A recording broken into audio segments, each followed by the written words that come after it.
حضرت موسیٰ علیہ السلام کے پاس آئی اور نرم آواز میں کہنے لگی، میرے والد آپ کو بلاتے ہیں تاکہ وہ آپ کو احسان کا بدلہ دیں جو آپ نے ہمارے جانوروں کو پانی پلا کر کیا ہے۔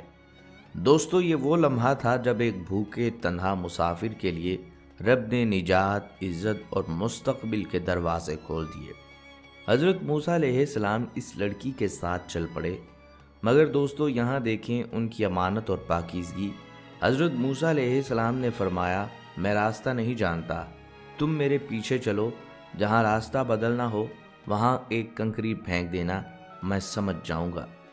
کتنی عظیم مثال تھی حیا اور کردار کی، اور یہی حیا، یہی امانت بعد میں ان کے نصیب میں نکاح بن کر لکھی گئی۔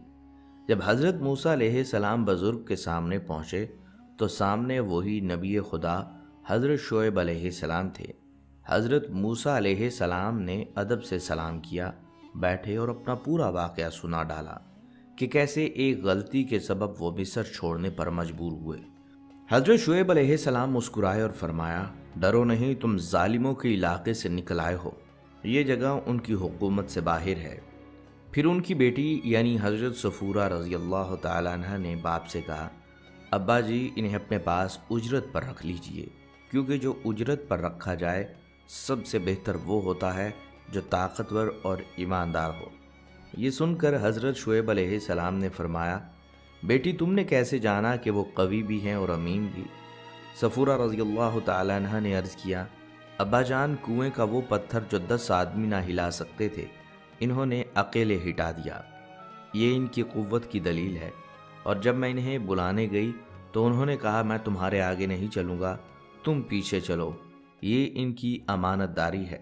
دوستو، یہی وہ لمحہ تھا جب حضرت شعیب علیہ السلام نے فرمایا، میں اپنی دونوں بیٹیوں میں سے ایک صفورہ کا نکاح تمہارے ساتھ کرنا چاہتا ہوں، اس شرط پر کہ تم 8 سال تک میرے ساتھ کام کرو، اور اگر 10 سال پورے کرو تو یہ تمہاری مہربانی ہوگی، اور میں ہرگز یہ نہیں چاہتا کہ آپ کو کسی مشقت میں ڈالوں۔ خدا کو منظور ہے تو آگے چل کر آپ مجھے بھلے آدمی پائیں گے۔ موسیٰ علیہ السلام نے کہا، خیر، یہ بات تو میرے اور آپ کے درمیان پختہ ہو گئی، میں ان دونوں میں سے جسے چاہوں پورا کر دوں، مجھ پر کچھ زیادتی نہ ہوگی۔ ہم یہ جو کچھ کہہ رہے ہیں اس پر خدا گواہ اور کارساز ہے۔ پیارے دوستو، حضرت موسیٰ علیہ السلام کی زوجہ کا نام صفورہ ہے، حضرت شعیب علیہ السلام کی بڑی صاحبزادی ہیں۔ ان کی شادی کا واقعہ قرآن مجید میں منقول ہے۔ دوستو، جب حضرت موسیٰ علیہ السلام حضرت شعیب علیہ السلام کے گھر پہنچے اور ان کے سامنے اپنا حال بیان کیا تو شعیب علیہ السلام نے نہایت شفقت اور حکمت سے ان کی بات سنی۔ آپ نے محسوس کیا یہ کوئی عام مسافر نہیں بلکہ نہایت نیک، باکردار اور خدا ترس انسان ہیں۔ چنانچہ حضرت شعیب علیہ السلام نے اپنی 2 صاحبزادیوں کے بارے میں مشورہ فرمایا۔ مفسرین لکھتے ہیں کہ ان لڑکیوں کے نام صفورہ اور لیا تھے۔ بعض روایات میں صفورہ اور شرقہ کا ذکر ملتا ہے، اور کچھ اہل علم نے بڑی بیٹی کو صفر اور چھوٹی کو صفیرہ کہا، لیکن اکثر محدثین اور مفسرین جیسے ابن اسحاق، وہب بن منبع، بزار، طبرانی سب اس بات پر متفق ہیں کہ حضرت موسیٰ علیہ السلام کا نکاح چھوٹی بیٹی صفورہ سے ہوا تھا۔ اسی صفورہ کے بارے میں قرآن مجید میں ذکر ہے کہ وہی لڑکی تھی جو شرم و حیا سے چلتی ہوئی موسیٰ علیہ السلام کے پاس آئی تھی اور کہا، ابا جان انہیں مزدور رکھ لیجئے، کیونکہ بہترین شخص وہی ہے جو طاقتور اور امانت دار ہو۔ دوستو، اسی حیا اور دانش مندی نے صفورہ کو وہ مقام دیا کہ نبی وقت نے ان سے نکاح فرمایا تھا۔ شادی سے پہلے آپ اپنے والد کی خدمت کرتی رہیں اور شادی کے بعد اپنے شوہر کی۔ دوستو، روایت میں آتا ہے کہ وقت گزرتا گیا، حضرت موسیٰ علیہ السلام نے حضرت شعیب علیہ السلام کے ساتھ وہ وعدے کے سال پورے کیے، خلوص، محنت اور وفاداری سے۔ وہیں ان کی ازدواجی زندگی بھی محبت، سکون اور برکت سے بھر گئی۔ حضرت صفورہ ایک صالحہ، باحیا اور فرما بردار بیوی ثابت ہوئیں جو نبی کے شایان شان کردار رکھتی تھیں۔ اور پھر ایک دن جب مدت پوری ہو گئی، حضرت موسیٰ علیہ السلام نے اپنے اہل خانہ سے کہا، آؤ ہم واپس اپنے وطن چلیں۔ رات کا وقت تھا، آسمان پر اندھیرا چھایا ہوا تھا وہ اپنے خاندان کے ساتھ صحراؤں سے گزر رہے تھے۔ اچانک دور ایک پہاڑی کی سمت سے روشنی دکھائی دی۔ حضرت موسیٰ علیہ السلام نے کہا، ٹھہرو، میں وہاں سے کوئی خبر لاتا ہوں، یا شاید آگ کا کوئی شعلہ مل جائے جس سے تم گرمی حاصل کرو۔ دوستو، وہ روشنی دراصل کوہ طور کی تھی۔ وہاں جا کر جو منظر موسیٰ علیہ السلام نے دیکھا وہ دنیا کے لیے ایک نیا باب بن گیا۔ اچانک ایک آواز گونجی، رحمت سے بھری، جلال سے لبریز، اے موسیٰ، بے شک میں ہی اللہ ہوں، سارے جہانوں کا رب۔ یہ وہ لمحہ تھا جب ایک مسافر، ایک مزدور، ایک مظلوم اللہ کے حکم سے نبی بن گیا۔ اور دیکھیں تقدیر کا حسن، جس سفر کی شروعات بھوک، خوف اور تنہائی سے ہوئی تھی، اسی کا انجام وہی نبوت اور روشنی پر ہوا۔ دوستو، جب حضرت موسیٰ علیہ السلام پر وادی طور میں وحی نازل ہوئی تو وہ لمحہ صرف ایک ملاقات نہیں بلکہ تقدیر کی تکمیل کا تھا۔ اللہ تعالیٰ نے فرمایا، اے موسیٰ، میں نے تجھے اپنے پیغام کے لیے چن لیا ہے، جا فرعون کے پاس جا، وہ سرکشی میں حد سے گزر چکا ہے۔ موسیٰ نے ادب سے عرض کیا، اے میرے رب، میرے سینے کو کھول دے، میری زبان کی گرہیں کھول دے تاکہ وہ میری بات سمجھ سکیں، اور میرے ساتھ میرے بھائی ہارون علیہ السلام کو مددگار بنا دے۔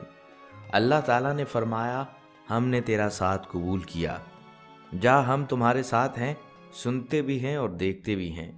یہ سن کر موسیٰ علیہ السلام پہاڑ سے نیچے اترے، دل میں نبوت کی روشنی اور لبوں پر اللہ کا نام۔ وہ اپنی بیوی حضرت صفورہ اور بچوں کے پاس پہنچے۔ صفورہ نے دیکھا تو چہرے پر ایک خاص نور، ایک غیر معمولی اطمینان۔ پوچھا، موسیٰ، یہ کیسی روشنی ہے؟ یہ چہرہ کیوں دمک رہا ہے؟ موسیٰ علیہ السلام نے مسکرا کر کہا، صفورہ، آج میرا رب مجھ سے ہم کلام ہوا، میں اب صرف تمہارا شوہر نہیں، اللہ کا پیغمبر بن چکا ہوں۔ یہ سن کر صفورہ رضی اللہ تعالیٰ عنہ نے جھک کر شکر ادا کیا۔ وہ جانتی تھیں کہ یہ راستہ آسان نہیں ہوگا، لیکن ایمان والوں کے قدم کبھی پیچھے نہیں ہٹتے۔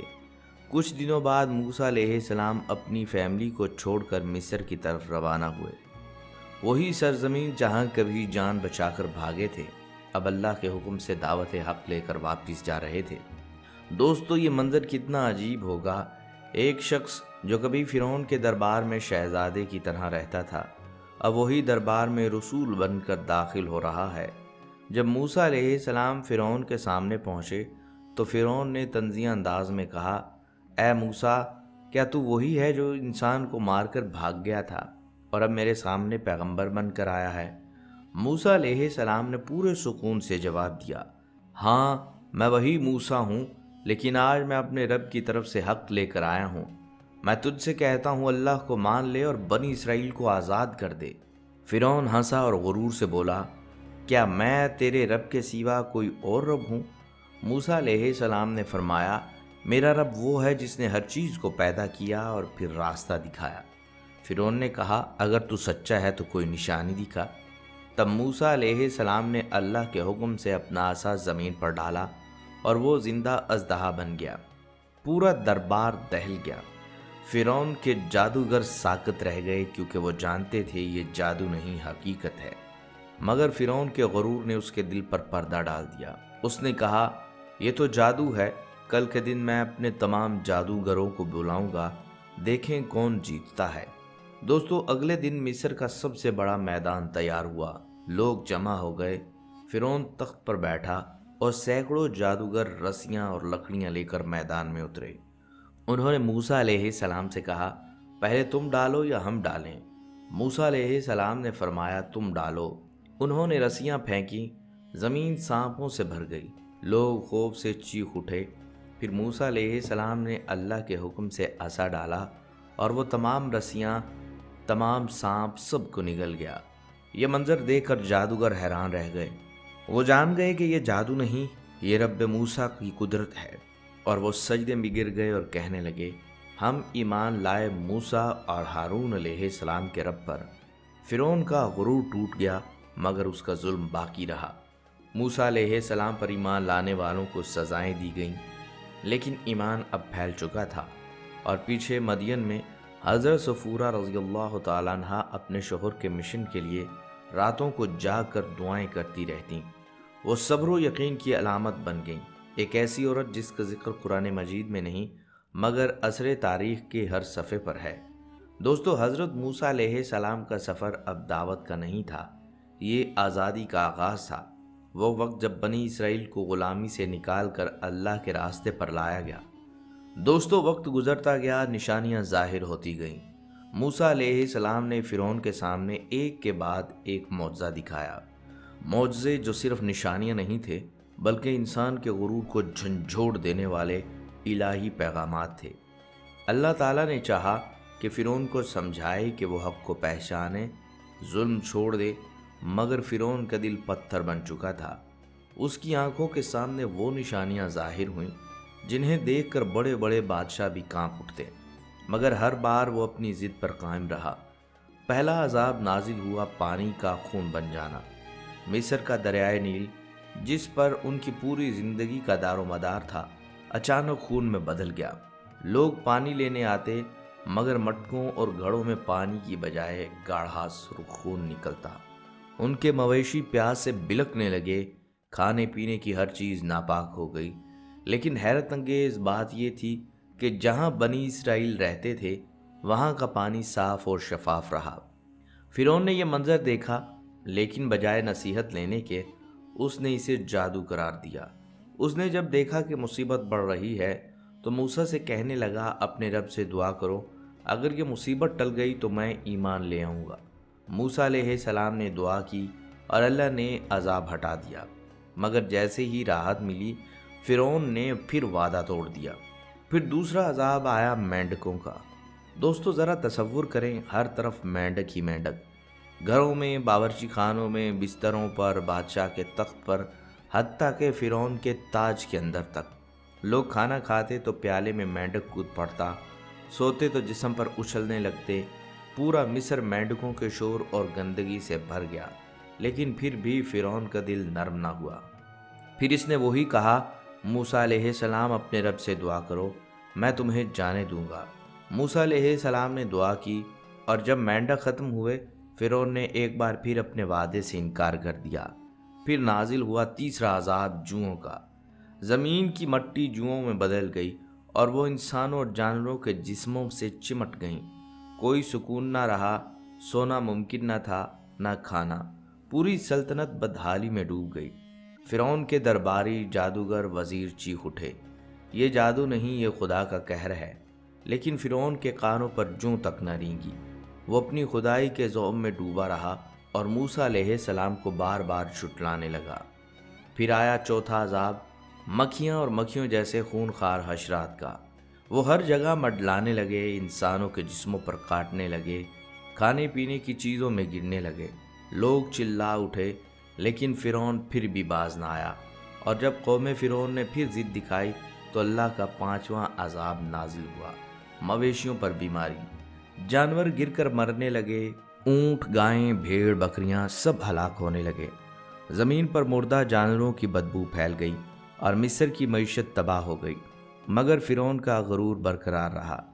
اللہ تعالیٰ نے پھر موسیٰ علیہ السلام کے ذریعے ایک اور نشانی ظاہر فرمائی، بدن پر پھوڑے اور زخم۔ لوگوں کے جسموں پر پھنسیوں اور زخموں نے ڈیرا ڈال لیا۔ کوئی مرہم کام نہ کرتا، کوئی علاج فائدہ نہ دیتا، پھر بھی وہ ضد پر اڑے رہے۔ پھر نازل ہوا ساتواں عذاب، زبردست اولے۔ آسمان بادلوں سے بھر گیا، بجلیاں کڑکنے لگیں اور آسمان سے پتھر جیسے اولے برسنے لگے۔ درخت ٹوٹ گئے، فصلیں برباد ہو گئیں، گھروں کی چھتیں گرنے لگیں۔ یہ منظر قیامت کا سا تھا۔ فرعونوں کی رعایا جو خوف زدہ ہو کر چیخی، اے موسیٰ، اپنے رب سے کہو ہمیں بچا لے، ہم ایمان لے آئیں گے۔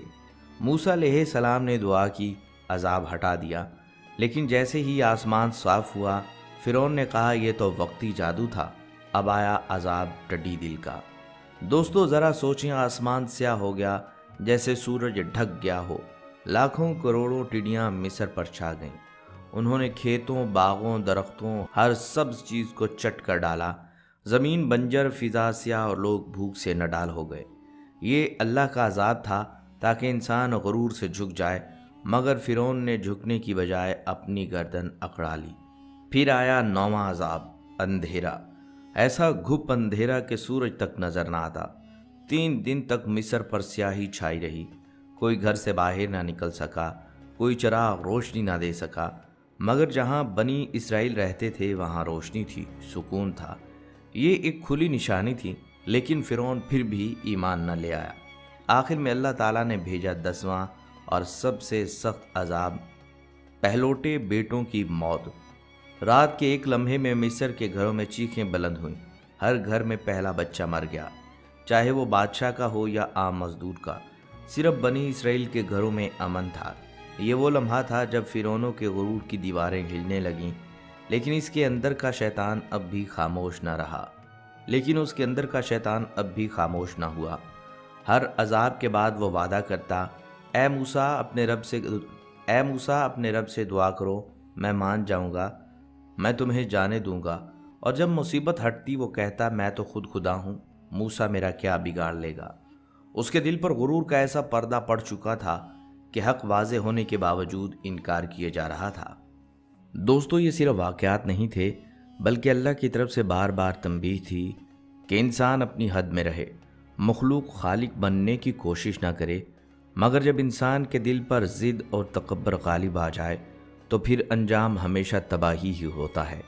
اسی ضد، اسی غرور اور اسی جھوٹے تکبر کے بعد آخرکار وہ دن آیا جب اللہ تعالیٰ نے حکم فرمایا، اے موسیٰ راتوں رات میرے بندوں کو لے کر نکل جاؤ اور ڈرنا نہیں، کیونکہ تم سب محفوظ رہو گے۔ حضرت موسیٰ علیہ السلام نے بنی اسرائیل کو جمع کیا۔ اندھیری رات تھی، آسمان پر بادل اور مصر کی گلیوں میں خاموشی چھائی ہوئی تھی۔ ہزاروں غلام اپنے گھروں سے نکلے، ان کے چہروں پر امید تھی کہ آج رات وہ رات ہے جب صدیوں کی غلامی ختم ہونے والی ہے۔ دوسری طرف جب فرعون کو خبر ملی تو وہ اپنے لشکر کے ساتھ ان کے پیچھے دوڑا۔ فرعون کی جنگی سواریاں، گھوڑے، تلواریں، زمین گرج اٹھی۔ پچھلی جانب فرعون کا لشکر اور سامنے دریائے نیل۔ بنی اسرائیل کے قدم رک گئے اور گھبرا گئے، کہنے لگے، موسیٰ اب تو ہم پکڑے گئے۔ موسیٰ علیہ السلام نے پورے یقین سے کہا، ہرگز نہیں، میرا رب میرے ساتھ ہے، وہ راستہ ضرور نکالے گا۔ دوستو، یہ وہ لمحہ تھا جب انسان کی امید ختم اور ایمان شروع ہوتا ہے۔ اللہ نے فرمایا، اے موسیٰ اپنا عصا دریا پر مار۔ موسیٰ علیہ السلام نے عصا مارا اور سمندر 2 حصوں میں پھٹ گیا۔ پانی پہاڑوں کی طرح دونوں طرف جم گیا اور میدان میں خشک راستہ بن گیا۔ بنی اسرائیل حیرت سے دیکھتے رہ گئے، پھر سب اس راستے پر چل پڑے، ایک طرف ایمان، دوسری طرف معجزہ۔ فرعون نے یہ منظر دیکھا تو غرور میں آ کر بولا، اگر موسیٰ علیہ السلام کا دریا پھٹ سکتا ہے تو میرا بھی راستہ بنے گا۔ وہ اپنے لشکر کے ساتھ اسی راستے پر اتر گیا، مگر جیسے ہی بنی اسرائیل دوسری طرف پہنچے، اللہ تعالیٰ نے فرمایا، اے موسیٰ اپنا عصا دوبارہ مار، اور دیکھتے ہی دیکھتے پانی دونوں طرف سے ٹوٹ پڑا۔ پہاڑ جیسے امڑتے ہوئے لہریں اٹھیں اور فرعون اپنے لشکر سمیت ڈوب گیا۔ آخری لمحے میں وہ چلایا، میں ایمان لایا کہ موسیٰ اور ہارون کے رب کے سوا کوئی خدا نہیں، لیکن جواب آیا، اب جب کہ تم نے پہلے انکار کیا اور فساد کیا۔ یوں فرعون کی لاش سمندر کے کنارے اگل دی گئی تاکہ آنے والی نسلوں کے لیے غرور کے انجام کی نشانی بن جائے۔ دوستو، اس لمحے حضرت موسیٰ علیہ السلام نے اپنے رب کے حضور سجدہ شکر میں سر رکھا۔ ان کے گرد ہزاروں لوگ تھے جو کبھی غلام تھے، آج اللہ کے کرم سے آزاد تھے۔ دوسری طرف مدین میں حضرت صفورہ رضی اللہ تعالیٰ عنہ اپنے رب سے یہی دعا مانگ رہی تھی، اے میرے رب میرے شوہر کے مشن کو کامیاب فرما، اور اللہ نے اس صابر بیوی کی دعا قبول فرمائی، کیونکہ ایک نبی کی کامیابی کے پیچھے ہمیشہ ایک با ایمان عورت کی دعا چھپی ہوتی ہے۔ دوستو، یہ صرف ایک کہانی نہیں، یہ ایمان، صبر، حیا اور وفاداری کی مکمل تصویر ہے۔